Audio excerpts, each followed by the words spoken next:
বন্ধুরা, 1971 সালের 12ই মে বুধবার জাহানারা ইমাম তার বাগানের কথাগুলো লেখার ঠিক দুদিন পরে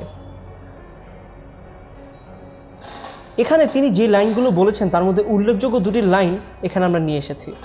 তো প্রথম লাইনটি হচ্ছে, দেশে কিছুই স্বাভাবিকভাবে চলছে না, দেশে এখন যুদ্ধাবস্থা। তো বন্ধুরা, চলো শুরু থেকে দেখে নেই যে কোন প্রসঙ্গে আসলে এই কথাগুলো এসেছে। প্রথমত, এই 12 মের দিনপঞ্জিকা যখন জাহানারা ইমাম লেখা শুরু করেন তখন তিনি শুরু করেন জামির স্কুল খোলা দিয়ে। জামি তার ছোট ছেলে, তার স্কুল খুলেছে 2 দিন হয়েছে। তো সরকার এখন, অর্থাৎ পশ্চিম পাকিস্তানি তৎকালীন সরকার এখন জোর করে মানুষজনকে স্কুল কলেজ অফিস করতে বলছে। তো জামি ঠিক করেছে স্কুলে যাবে না, অর্থাৎ জাহানারা ইমামের ছোট ছেলে ঠিক করেছে স্কুলে যাবে না।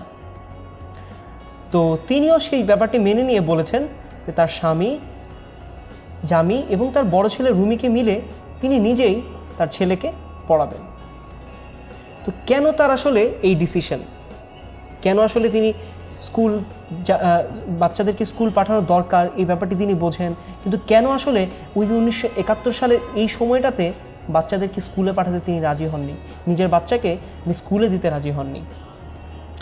এখানে হচ্ছে মূল কথাটি যে দেশে কিছুই স্বাভাবিকভাবে চলছে না, অর্থাৎ দেশে আমাদের যে কথা বলার স্বাধীনতা, দেশের নাগরিক যে অধিকারগুলো, দেশের রাজনৈতিক যে অধিকারগুলো, কোনো কিছুই আমাদেরকে ঠিকমতো দেওয়া হয়নি।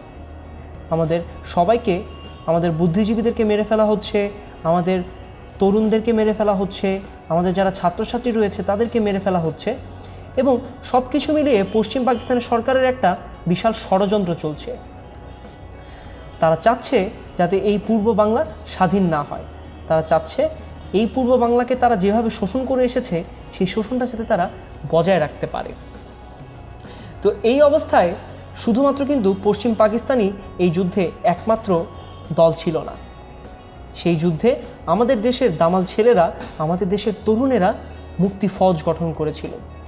সেই মুক্তি ফৌজ আসলে আমাদের যুদ্ধাবস্থাকে, বা এই যে যুদ্ধাবস্থার কথা বলা হয়েছে সেই যুদ্ধাবস্থার কথাকে ইঙ্গিত করে।